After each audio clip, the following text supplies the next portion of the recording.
问他的姓名，年轻人想了想，他说：你向我讲baby punto bilobo， 再说一次baby punto bilobo， 是不是他baby punto bilobo？ 对对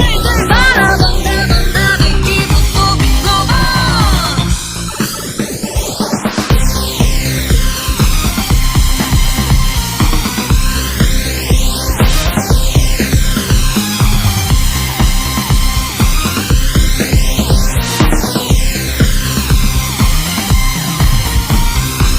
英雄巴拉蹦蹦，骑上最快的马，带着大家的希望从城堡里出发，战胜陌生百姓，获得12金币，无数伤痕见证他漫漫生机。黑暗第一村庄，打开所有宝箱，一路风霜伴随，指引前路的是月光。闯入一座山洞，公主和可怕的巨龙，英雄拔出宝剑。